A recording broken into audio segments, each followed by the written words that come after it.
மீம்ஸ்ல சொன்ன மாதிரியே இளையராஜா அவர் செஞ்சுட்டாருங்க. என்னன்னு பார்த்தீங்கன்னா, ரீசெண்டா ரிலீஸ் ஆகி சூப்பர் டூப்பர் ஹிட் ஆன படம் தான் நம்ம மஞ்சுமல் பாய்ஸ். இது கேரளா விட தமிழ்நாட்டில் தான் செம்ம வசூல் பண்ணிச்சுன்னு சொல்லலாம். அதுக்கு காரணம் அந்த படம் கிளைமேக்ஸ்ல வர கண்மணி அன்போடு காதலன் பாட்டு தாங்க. ஆல்ரெடி நம்ம 80s and 90s கிட்ஸோட favourite bucket லிஸ்ட்ல இந்த பாட்டு இருந்துட்டு வருது. இப்படி இருக்கும்போது கரண்ட் 2K ஜென்ரேஷன்ல இந்த பாட்டு ரிலீஸ் ஆகி 2K கிட்ஸ்க்கும் ரொம்ப ரொம்ப பிடிக்கிற மாதிரி நம்ம பண்ணிட்டாங்க இந்த படத்தோட டைரக்டர். இப்போ இதுல விஷயம் என்னன்னு பாத்தீங்கன்னா, இளையராஜா அவர்கள் இந்த பாட்டையே விட்டு வைக்கலங்க. ஆமாங்க, இதுக்கும் அவரு காப்பிரைட்ஸ் கிளைம் பண்ணி கோர்ட்ல கேஸ் போட்டிருக்காருங்க. ரீசெண்டா KS ரவிக்குமார் அவர்கள் ஒரு இன்டர்வியூல என்ன சொல்லியிருக்காரு பாத்தீங்கன்னா, ஒரு படத்தோட கதை எப்படி வரணும்னு தயாரிப்பாளர் தான் டைரக்டர் கிட்ட சொல்றாரு. அப்படி இருக்கும்போது இப்ப டைரக்டர் போய் இது என்னோட படம்னு சொல்ல முடியுமா?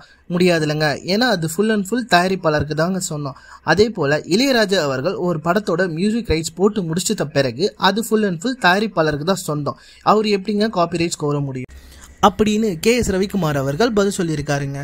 ஆல்ரெடி நம்ம தலைவர் ரஜினிகாந்த் நடிக்கும் கூலி படத்துல இவரோட மியூசிக் யூஸ் பண்ணியிருக்காங்கன்னு இளையராஜா அவர்கள் கேஸ் போட்டு பெரும் சர்ச்சைக்கு உள்ளானாருன்னு சொல்லலாம். அப்படி இருக்கும்போது தைரியமா கேஸ் மேல கேஸ் போட்டு தள்ளிட்டு இருக்காருங்க நம்ம இளையராஜா அவர்கள். இதை பத்தி நீங்க என்ன நினைக்கிறீங்கன்னு கமெண்ட்ல சொல்லுங்க.